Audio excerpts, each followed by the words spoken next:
ఇవాల్టి వార్తలు వాస్తవాల్లో దినపత్రికల్లో వచ్చినటువంటి ప్రధాన వార్తల్ని చూద్దాం. ముందుగా నమస్తే తెలంగాణ తీసుకుంటే నమస్తే తెలంగాణలో ఏం వార్తలు ముందుగా వచ్చాయో మనం చూద్దాం. అసైన్డ్ భూమి ఫట్ అని ప్రధానంగా మనం వార్త చూస్తున్నాం. నిబంధనలకు పాతరేసి అసైన్డ్ సీలింగ్ భూములకు ఎసరు. సూట్ కేసు కంపెనీల పేరిట 4వ నగరంలో భూముల చెర. ఫ్యూచర్ సిటీ RRR గ్రామాల్లో బెంజికార్ల చక్కర్లు. 99 ఏళ్ల లీజుపై చేతులు మారుతున్న వందల ఎకరాలు. బెదిరించి భయపెట్టి ఎంతో కొంత ముట్టజెప్పి ఒప్పందాలు.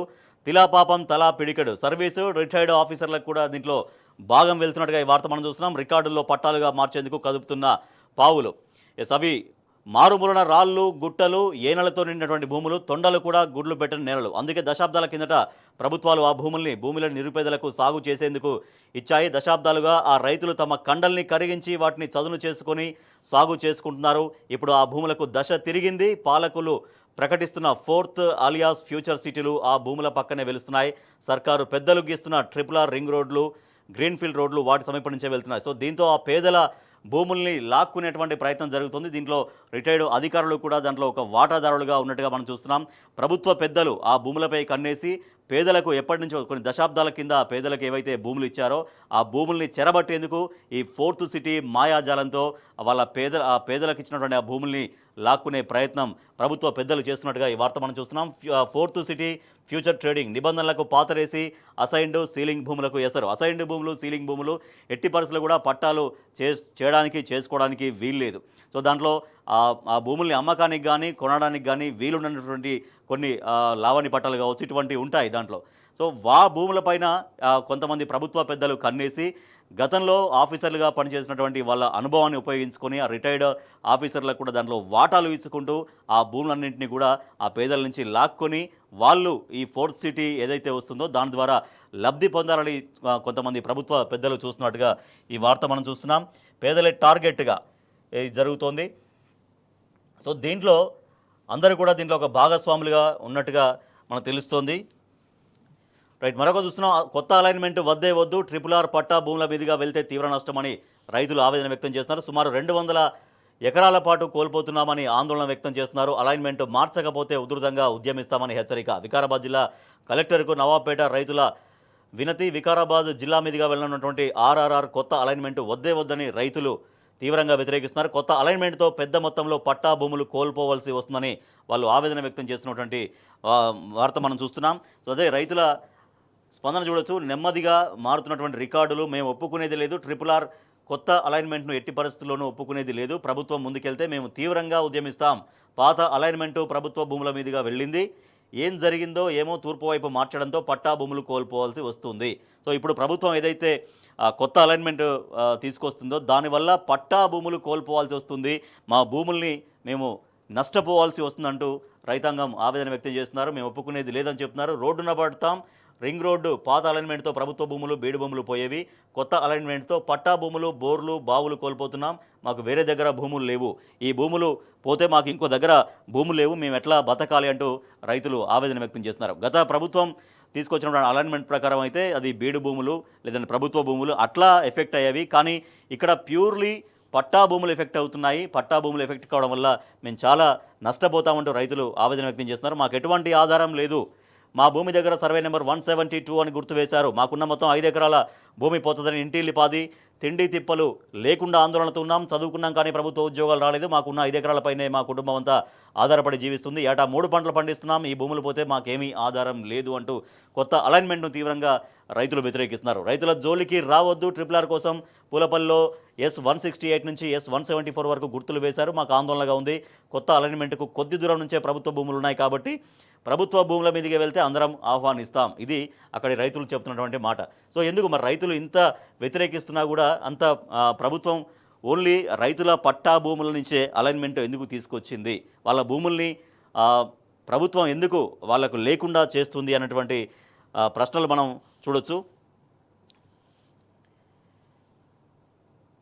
RRR బాధితుల పక్షాన పోరాడతాం. ఎన్నికల్లో చేసిన వాగ్దానాలని సర్కార్ అమలు చేయాలి, భువనగిరిలో ఇచ్చిన హామీని ప్రియాంక గాంధీ నిలబెట్టుకోవాలి, భూ బాధితులకు మెరుగైన నష్టపరిహారం అందించాలి, ఉత్తరం వైపు 40 కిలోమీటర్ల జంక్షన్ హరీష్ రావు డిమాండ్, మాజీ మంత్రిని కలిసి గోడు వెళ్లబోసుకున్న బాధితులు, RRR బాధితులు, రైతులు అధైర్యపడొద్దు, బీఆర్ఎస్ పార్టీ అండగా ఉంటుంది, ప్రభుత్వం దిగి రాకపోతే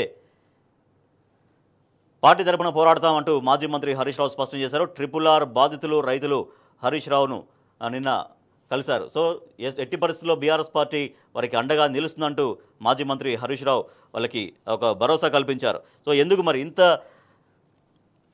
ప్రజల నుంచి రైతుల నుంచి ఇంత వ్యతిరేకత వస్తున్నా కూడా ఇప్పుడు అలైన్మెంట్ మార్చాల్సినటువంటి అవసరం ఏమొచ్చింది? గత బీఆర్ఎస్ ప్రభుత్వం చేసిన అలైన్మెంట్ ప్రకారం ముందుకెళ్తే సో ఎవరికి ఏ ఇబ్బందులు రావు. ఎందుకంటే గత బీఆర్ఎస్ ప్రభుత్వం చేసినటువంటి అలైన్మెంట్ అనేది అక్కడ ఎవరు ఆబ్జెక్షన్ చేయలేదు, ఎవరు దానికి సంబంధించినటువంటి ఒక ప్రశ్నలు లేవనెత్తలేదు. దాన్ని క్లియర్గా ఎవరికి నష్టం కాకుండా, రైతులకు నష్టం కాకుండా ఒక బీడు భూములు, ప్రభుత్వ భూములు, సో అవే ఎఫెక్ట్ అయ్యే విధంగా అప్పుడు అలైన్మెంట్ ఉంది. సో ఇప్పుడు అలైన్మెంట్ మార్చి రైతులను ఎందుకు తీవ్రంగా దెబ్బ కొడుతున్నారు? RRR బాధితుల పక్షాన పోరాటం చేస్తామంటూ మాజీ మంత్రి హరీష్ రావు స్పష్టం చేశారు. ఈ విషయంపై సీఎం రేవంత్ రెడ్డి, మంత్రి కోమటిరెడ్డి వెంకటరెడ్డి, ఎమ్మెల్యేలు కుమ్మం అనిల్ కుమార్, రాజగోపాల్ రెడ్డి స్పందించాలని డిమాండ్ చేశారు. కాంగ్రెస్ తీరు ఓడ దాటేదాకా ఓడమలన్న, ఓడ దాటినాక బోడమలన చందంగా ఉందని ఆయన ఎద్దేవా చేశారు. RRR బాధితుల పక్షాన ఖచ్చితంగా మేము అండగా ఉంటామనేది హరీష్ రావు స్పష్టం చేస్తూ ఉన్నారు. రైట్, మరొక వార్త చూద్దాం. ఓట్లు వేయలేదనే కూల్చివేతలు బీఆర్ఎస్ వర్కింగ్ ప్రెసిడెంట్ కేటీఆర్ స్పష్టం చేశారు. నిరుపేదలపైన కాంగ్రెస్ సర్కారు ప్రతాపం చూపిస్తోంది. తిరుపతి రెడ్డికి ఇచ్చినట్టు గరీబోళ్లకు టైము ఇయ్యలేదు. దమ్ముంటే మీ నేతల ఫామ్ హౌస్లను కూల్చండి, అనుమతులు ఇచ్చిన అధికారులపైన చర్యలు తీసుకోండి. పేదలకు బీఆర్ఎస్ పార్టీ అండగా నిలబడుతుంది. రేవంత్ రెడ్డి కుటుంబం రాష్ట్రాన్ని పంచుకుంది. బీఆర్ఎస్ కన్స్ట్రక్షన్ చేస్తే రేవంత్ రెడ్డిది డిస్ట్రక్షన్. మాదాపూర్లో తిరుపతి రెడ్డి కమిషన్ల దుకాణం, శేరలింగంపల్లి బీఆర్ఎస్ సమావేశంలో కేటీఆర్. సో హైడ్రా పేరుతో పేదల బతుకుల్ని రోడ్డున పడేస్తోంది ఈ ప్రభుత్వం అంటూ కేవలం పేదలనే టార్గెట్గా చేస్తోంది, పెద్దవాళ్ళను మాత్రం వదిలేస్తోంది. స్వయంగా సీఎం రేవంత్ రెడ్డి సోదరుడు తిరుపతి రెడ్డి నివాసానికి నోటీసులు ఇచ్చి నెల గడిచినా కూడా ఇవాళ అక్కడ స్టే తెచ్చుకొని అవన్నీ కూడా సేఫ్గా ఉన్నాయి. కానీ అదే పేదల గూడు ఎందుకు కూలిపోవాలి? ఇది బీఆర్ఎస్ వర్కింగ్ ప్రెసిడెంట్ కేటీఆర్ వేసినటువంటి ప్రశ్న. సో ఎందుకంటే బీఆర్ఎస్ గతంలో కన్స్ట్రక్షన్ చేసింది. బీఆర్ఎస్ పాలసీ అనేది ఒక నిర్మాణం అయితే ఇప్పుడు కాంగ్రెస్ ప్రభుత్వ పాలసీ మొత్తం ఒక దాన్ని కూల్చేయడం, దాన్ని విధ్వంసం చేయడం అనేది ఆయన ఎస్టాబ్లిష్ చేస్తున్నారు. అనుమతులు ఇచ్చినటువంటి అధికారులపైన చర్యలు తీసుకోండి. ఎవరైతే గతంలో అక్కడ భూములపైన నివాసాలు నిర్మించుకోవచ్చు అని గతంలో ఎవరైతే అనుమతులు ఇచ్చారు, ఏ ప్రభుత్వం నుంచి అనుమతులు వచ్చినాయి, అధికారులు ఎవరున్నారు వాళ్ళని గుర్తించండి, వాళ్ళపైన చర్యలు తీసుకోండి అనేది కేటీఆర్ డిమాండ్ చేస్తున్నారు. నిరుపేదలపైనే కాంగ్రెస్ సర్కారు ప్రతాపం చూపిస్తుంది. కూల్చివేతలు కేవలం తమకు ఓట్లు ఇయ్యలేదనేటువంటి దాంతో మాత్రమే కూల్చివేతలు చేస్తున్నారా అనేది కేటీఆర్ ప్రశ్నిస్తున్నారు. సో ఇదే వార్త మనం సాక్షిలో కూడా మనం చూడొచ్చు. ప్రభుత్వం పేదల గూడు కూలుస్తోంది. BRS working president KTR. రేవంత్ రెడ్డి ప్రభుత్వం హైదరాబాద్ పేదల బతుకుల్ని రోడ్డుపాలు చేస్తోందంటూ బీఆర్ఎస్ వర్కింగ్ ప్రెసిడెంట్ కేటీఆర్ ఆగ్రహం వ్యక్తం చేశారు. సీఎం సోదరుడు తిరుపతి రెడ్డికి ఒక న్యాయం, పేదలకు మరో న్యాయం అనే రీతిలో ప్రభుత్వ తీరు ఉందని ఆయన మండిపడుతున్నారు. పేదల ఇళ్లను కూలిస్తే తాము ఊరుకోబోమన్నారు. మంగళవారం తెలంగాణ భవన్లో శేరలింగంపల్లి బీఆర్ఎస్ కార్యకర్తల సమావేశంలో కేటీఆర్ ప్రసంగించారు. దాంతోపాటుగా త్వరలో గ్రేటర్ ఎమ్మెల్యేల సమావేశం కూడా ఉంటుంది అనేది కేటీఆర్ స్పష్టం చేశారు. సో ఇటీవల బీఆర్ఎస్ పార్టీలో గెలిచినటువంటి శేరలింగంపల్లి ఎమ్మెల్యే అరికెపూడి గాంధీ కాంగ్రెస్ పార్టీలో జాయిన్ అయ్యారు. ఇంకా కూడా కాంగ్రెస్ పార్టీలో జాయిన్ అయినా ఆయన ధైర్యంగా ఒప్పుకోలేని పరిస్థితి. ఇంకా కూడా దానిపైన ఒక దోబూచులాట, దాగుడు మూతలు జరుగుతున్నాయి. సో ఆ నేపథ్యంలో నిన్న శేరలింగంపల్లి కార్యకర్తల సమావేశం జరిగింది తెలంగాణ భవన్లో BRS party working president KTR ఆధ్వర్యంలో. సో త్వరలో గ్రేటర్ హైదరాబాద్ ఎమ్మెల్యేలు ఎవరైతే ఉన్నారో వాళ్ళందరితో కూడా మరోసారి పెద్దగా సమావేశాన్ని ఏర్పాటు చేస్తామనేది కేటీఆర్ చెప్పారు. సో పార్టీ నుంచి గెలిచి ఎమ్మెల్యే వెళ్ళినంత మాత్రాన పార్టీ కార్యకర్తలు, ఆ నియోజకవర్గ కార్యకర్తలు పార్టీని వీడకుండా తమతోనే ఉన్నారని, ఇదే అండగా ఖచ్చితంగా ఆ కార్యకర్తలకు పార్టీ కూడా నిలుస్తుందని, కార్యకర్తలని కంటికి రేపలా కాపాడుకుంటామని కేటీఆర్ స్పష్టం చేస్తున్నారు. మనం మరొక వార్త చూస్తున్నాం. 16న కోర్టుకు రేవంత్ రావాల్సిందే. నాంపల్లి ఈడీ కోర్టు ఆదేశాలు. ఓటుకు నోటు కేసు విచారణకు నిందితులు రాకపోవడంపై అసహనం వ్యక్తం చేశారు. ముఖ్యమంత్రి రేవంత్ రెడ్డి వచ్చే నెల 16న జరిగే విచారణకు తప్పక హాజరు కావాలంటూ నాంపల్లి ఈడీ కోర్టు మంగళవారం ఆదేశాలు జారీ చేసింది. రేవంత్ రెడ్డి A1 నిందితుడిగా ఉన్న ఓటుకు నోటు కేసు విచారణ నాంపల్లి ఈడీ కోర్టులో మంగళవారం కొనసాగింది. నెక్స్ట్ మంత్ 16న ఖచ్చితంగా ముఖ్యమంత్రి రేవంత్ రెడ్డి ఓటుకు నోటు కేసులో కోర్టుకు హాజరు కావాల్సిందేనని కోర్టు స్పష్టం చేసింది. ఇక మరొక వార్త మనం చూద్దాం. రుణమాఫీపై ఎమ్మెల్యే నిలదీత. మక్తల్ ఎమ్మెల్యే శ్రీహరికి నిరసన సెగ 6 గ్యారంటీలపై అడ్డగించిన స్థానికులు. రుణమాఫీ డోకాపై రైతుల ఆగ్రహం. జగిత్యాల జిల్లాలో రైతు వేదికకు తాళమని రైతుల సమస్యలకు సంబంధించిన వార్త చూస్తున్నాం. రుణమాఫీ జరగలేదు, కొన్ని లక్షల మంది రైతులకు ఇంకా రుణమాఫీ జరగలేదు, కానీ ప్రభుత్వం మాత్రం దాదాపుగా జరిగిపోయింది, మొత్తం జరిగిపోయింది రుణమాఫీ అంటూ ముఖ్యమంత్రి చాలా గొప్పలు చెప్తున్నారు. కానీ క్షేత్రస్థాయిలో పరిస్థితి ఇది. కాంగ్రెస్ పార్టీ ఎమ్మెల్యే శ్రీహరిని, మక్తల్ ఎమ్మెల్యే శ్రీహరిని నిన్న అడ్డుకున్నారు రుణమాఫీకి సంబంధించి. దాంతోపాటుగా 6 గ్యారంటీలు ఇస్తామన్నారు. 6 గ్యారంటీల అమలు ఎక్కడ? 100 రోజులు పోయి కూడా దాదాపు 200 రోజులు దాటింది, ఇంకా కూడా ఎక్కడ 6 గ్యారంటీలు ఎప్పుడు ఇస్తారనేది అడుగుతున్నారు. 2 రైతుల ఆత్మహత్య, దిగుబడి రాక అప్పులు తీర్చలేక మనస్తాపం. జనగామ, రంగారెడ్డి జిల్లాలో బలవన్మరణాలు కొనసాగుతున్నాయి. మరొక వార్త చూస్తున్నాం. దర్వాజాలు ఊడబీకి దౌర్జన్యం, అప్పు చెల్లించలేదని రైతు ఇంటి తలుపులు తొలగించిన డీసీసీబీ. స్థానికుల ఆగ్రహంతో వెనుదిరిగిన అధికారులు. సో ఇట్లా రైతులు ఎంత ఇబ్బంది పడుతున్నారు రుణమాఫీకి సంబంధించి. తర్వాత అప్పులకు సంబంధించి కూడా, అప్పులు అంటే ఇప్పుడు పంట పెట్టుబడి రాకపోవడం వల్ల, రైతు బంధు రాకపోవడం వల్ల కూడా ఎంత ఇబ్బందులు పడుతున్నారో మనం చూస్తున్నాం. ప్రభుత్వం రైతు బంధు సమయానికి ఇస్తే రైతు భరోసా అన్నారు, రైతు భరోసా లేదు. రైతు బంధు ఇస్తామన్నారు, రైతు బంధు కూడా సకాలంలో రాకపోవడంతో రైతులు అప్పుల పాలు కావాల్సినటువంటి పరిస్థితి. సో దాంతో పాటుగా వాళ్ళ రైతులు ఆత్మహత్యల బాట పట్టాల్సి వస్తుంది. లేదంటే రైతులు వాళ్ళకు సంబంధించినటువంటి పనులు చేసుకోలేక వాళ్ళ కుటుంబ పోషణ భారంగా మారుతున్నటువంటి పరిస్థితుల్లో రైతులు ఆత్మహత్యలు చేసుకున్నటువంటి ఒక పరిస్థితి కూడా మనం చూస్తున్నాం.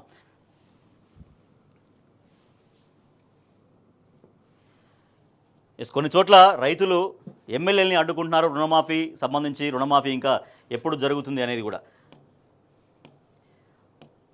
రైతు ఇంటి తలుపులు పీకేసిన బ్యాంకర్, అప్పు చెల్లించలేదని డీసీసీబీ అధికారుల దౌర్జన్యం. స్థానికులు ఎదురు తిరగడంతో జారుకున్న అధికారులని వార్త చూస్తున్నాం. అప్పు చెల్లించడం లేదని సాకుతో బ్యాంకు అధికారులు రైతు ఇంటిపైన ఎట్లా దౌర్జన్యం చేసి తలుపులు ఊడబీకేస్తున్నారో మనం చూస్తున్నాం. సో అట్లా ఉన్న పలంగా వచ్చి ఆ అప్పు బ్యాంకులకు చెల్లించాల్సినటువంటి అప్పు కట్టలేదని ఆ ఇంటి తలుపులు తీసుకెళ్తే ఆ ఇంటి గౌరవం అనేది నిజంగా రోడ్డున పడేస్తున్నటువంటి పరిస్థితి. సో ఎందుకు అంతవరకు ఆ పరిస్థితి ఎందుకు తీసుకెళ్తోంది రాష్ట్ర ప్రభుత్వం అనేది. 2 రైతుల ఆత్మహత్య, దిగుబడి రాక అప్పులు తీర్చలేక మనస్తాపం. జనగామ, రంగారెడ్డి జిల్లాలో బలవన్మరణాలు.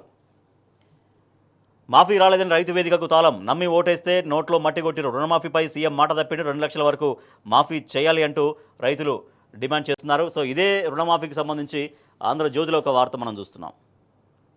రుణమాఫీ అక్టోబర్లో 4.25 లక్షల మందికి రుణమాఫీ. దసరాలోపు 4వ విడత పూర్తి.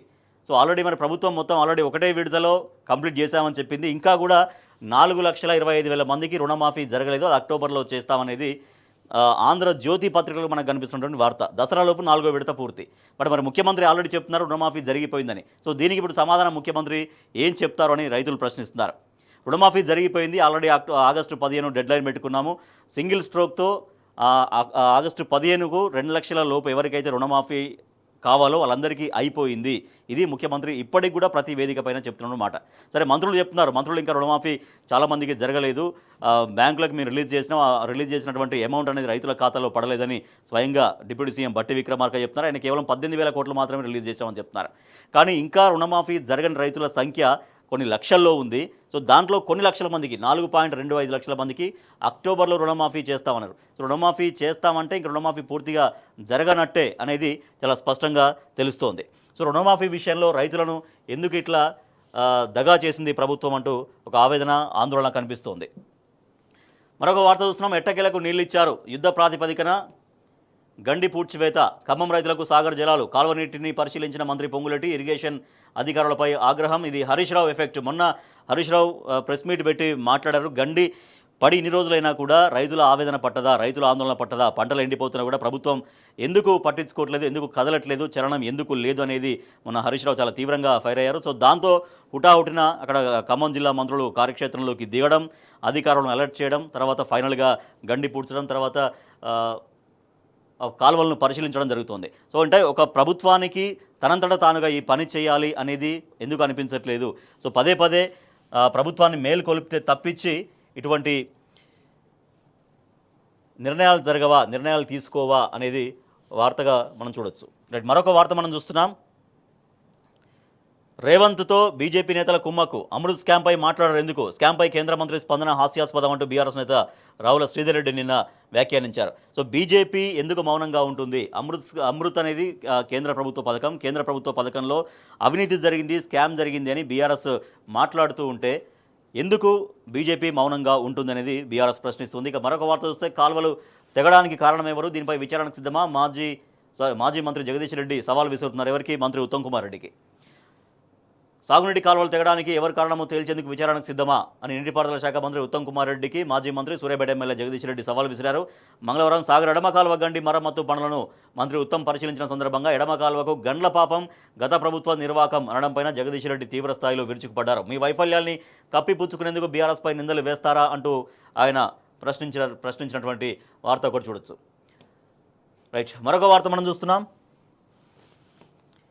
బీసీ రిజర్వేషన్లపై బీఆర్ఎస్ పోరాటం. పార్టీ వర్కింగ్ ప్రెసిడెంట్ కేటీఆర్ స్పష్టం చేశారు. కాంగ్రెస్ ఇచ్చినటువంటి బీసీ హామీ అమలయ్యే వరకు బీఆర్ఎస్ పోరాటం చేస్తుందని పార్టీ కార్యనిర్వాహక అధ్యక్షుడు కేటీఆర్ పేర్కొన్నారు. బీసీల నాయకత్వాన్ని ప్రోత్సహించింది బీఆర్ఎస్ అని గుర్తు చేశారు. తెలంగాణ భవన్లో మంగళవారం బీసీ ముఖ్య నాయకులతో కేటీఆర్ భేటీ అయ్యారు. ఈ సందర్భంగా తమిళనాడులో వారి పర్యటనపైన చర్చించాలని సూచనలు చేశారు. బీసీలకు చట్టసభల్లో స్థానిక సంస్థల్లో అత్యధిక అవకాశాలు కల్పించామని, రాబోయే రోజుల్లో కూడా మంచి అవకాశాలు కల్పిస్తామని ఆయన హామీ ఇచ్చారు. నిన్న బీఆర్ఎస్కు సంబంధించినటువంటి బీసీ ముఖ్య నాయకులు ఎవరైతే ఉన్నారో వాళ్ళందరితో నిన్న తెలంగాణ భవన్లో బీఆర్ఎస్ వర్కింగ్ ప్రెసిడెంట్ కేటీఆర్ భేటీ అయ్యారు. సో తమిళనాడులో ఎటువంటి విధానాలు ఉన్నాయి, బీసీలకు సంబంధించి వాళ్ళ కార్యక్రమాలు ఏమున్నాయనేది అక్కడ క్షేత్రస్థాయిలో పరిశీలించేందుకు బీఆర్ఎస్ బీసీ నాయకుల బృందం త్వరలో తమిళనాడులో పర్యటించబోతుంది అంటూ కేటీఆర్ స్పష్టం చేశారు. సో రాబోయే రోజుల్లో కూడా బీసీ నాయకులకు మంచి అవకాశాలు కల్పిస్తామని హామీ ఇచ్చారు. సమావేశంలో ఎమ్మెల్సీ మధునాచారి, ఎంపీ రవిచంద్ర, మాజీ మంత్రులు శ్రీనివాస్ గౌడ్, జోగురామన్న నేతలు ఇంకా మిగిలిన ముఖ్య నాయకులందరూ హాజరయ్యారు నిన్న బీసీల సమావేశానికి సంబంధించి. మరొక వార్త చూస్తున్నాం. బీసీలకు సంబంధించి గ్రామస్థాయి నుంచే బీసీ ఉద్యమం. సమగ్ర కుల గణనకు చట్టబద్ధత లక్ష్యం. కామారెడ్డి డిక్లరేషన్ అమలు చేసి తీరాలి. 28న కల్వకుర్తిలో సమగ్ర కులగణన పైన సభ ఉంటుంది. తెలంగాణ బీసీ మహాసభ సమావేశంలో వక్తలు తెలంగాణ బీసీ మహాసభ జెండాను ఆవిష్కరించినటువంటి ఆర్ కృష్ణయ్య, ప్రవీణ్ కుమార్, బాలరాజు యాదవ్ తదితరులు ఉన్నారు దీంట్లో. సో దాంతోపాటుగా నిన్న రాజ్యసభ సభ్యత్వానికి ఆర్ కృష్ణయ్య రాజీనామా చేశారు. అదొక వార్తగా మనం చూడొచ్చు. బీసీల వార్త చూస్తే సమగ్ర కులగణన, బీసీ రిజర్వేషన్ల పెంపే లక్ష్యంగా గ్రామస్థాయి నుంచి బీసీ ఉద్యమాన్ని ఉధృతం చేయాలని పలువురు బీసీ నేతలు పిలుపునిచ్చారు. హైదరాబాద్ సోమాజిగూడ ప్రెస్ క్లబ్లో మంగళవారం తెలంగాణ బీసీ మహాసభ జెండా ఆవిష్కరణలో సభలో ఎంపీ ఆర్ కృష్ణయ్య అఫ్కోర్స్ నేను రాజీనామా చేశారు. బీఆర్ఎస్ నేత ఆర్ఎస్ ప్రవీణ్ కుమార్ తదితరులు పాల్గొని మాట్లాడారు. ప్రస్తుతం కాంగ్రెస్ వైఖరి చూస్తుంటే కామారెడ్డి డిక్లరేషన్ కేవలం బీసీల ఓట్ల కోసమే నాడు చేసినట్టు ఉందని, దానిని అమలు చేసి తీరాల్సిందేనని డిమాండ్ చేశారు. 76 ఏళ్లలో ఒక బీసీ ముఖ్యమంత్రి కాలేకపోయినా ఆర్ కృష్ణయ్య ఆవేదన వ్యక్తం చేశారు. అన్ని పార్టీలు తొలినాళ్ళ నుంచి బీసీలను ఓట్లుగానే చూశాయి తప్ప రాజ్యాధికారం దిశగా ఎంకరేజ్ చేయలేదనే వార్త ఒకటి మనం చూడొచ్చు. సో కామారెడ్డి బీసీ డిక్లరేషన్ ఏదైతే కాంగ్రెస్ మాట ఇచ్చిందో ప్రభుత్వంలోకి రాగానే ఆ కామారెడ్డిలో డిక్లరేషన్ ఏదైతే ఇచ్చారో దాన్ని అమలు చేస్తాం, బీసీలకు రిజర్వేషన్ పెంచుతామని చెప్పారు. కానీ దాన్ని కేవలం మాటల వరకు మాత్రమే పరిమితమైంది తప్పించి చేతల్లో ఆచరణ కనిపించట్లేదు.